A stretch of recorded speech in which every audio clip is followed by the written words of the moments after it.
দাঁড়াও দাঁড়াও দাঁড়াও, ঠান্ডার মধ্যে কাজ বাড়াবো না। জানি কম্বল ছেড়ে বাইরে বের হওয়াটা খুব কষ্টকর, কিন্তু একটু যদি ম্যানেজ করতে পারো তাহলে একটা দারুণ রেসিপি আজকে তোমাদের জন্য আছে। একটা দারুণ চিকেন স্যুপ।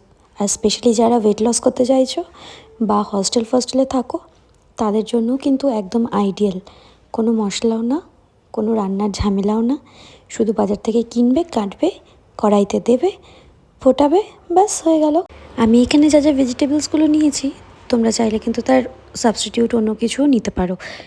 একদম হুবহু যে আমার মতন নিতে হবে তা না। হ্যাঁ, তবে একটা কথা বলি, রেস্টুরেন্ট স্টাইল খেতে চাইলে কিন্তু এই রকম সবজিগুলোই তোমরা চুজ করো।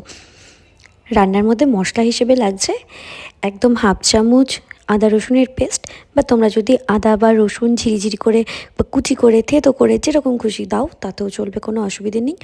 1 চামচ বাটার, 1 চামচ সর্ষের তেল বা সাদা তেল, যার যেরকম প্রেফারেন্স, স্বাদ মতো নুন, ব্ল্যাক পেপার, আর যদি ঝাল খেতে চাও তাহলে ঝাল।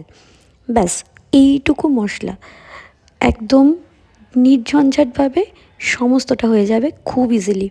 খুব সুন্দর করে চিকেনগুলো ছোটো ছোটো পিস করে নিয়ে ফুটিয়ে ওই জলটা, মানে চিকেন সেদ্ধর যে স্টকটা সেটাই কিন্তু আলাদা করে রেখে দেবে। জলটা কিন্তু ফেলো না, ওটা দিয়েই পরে স্যুপটা হবে, সেটাতে আরও টেস্টটা খুব বেশি ভালো হয়। আর নামানোর আগে মনে করে একটা ডিম ফাটিয়ে দিও, সেটাতে টেস্ট অতুলনীয় হয়ে যায়। আর চাইলে স্প্রিং অনিয়ন, দেন ধনেপাতা এইসবও ইউজ করতে পারো, ঝালটা অবশ্যই নিজেদের টেস্ট অনুসারে। আর হ্যাঁ, নামানোর আগে প্লেন জলে 1 চামচ কর্নফ্লাওয়ার গুলে সেটা স্যুপে দিয়ে দেবে, দেখবে একদম রেস্টুরেন্ট স্টাইল খেতে হয়েছে স্যুপ।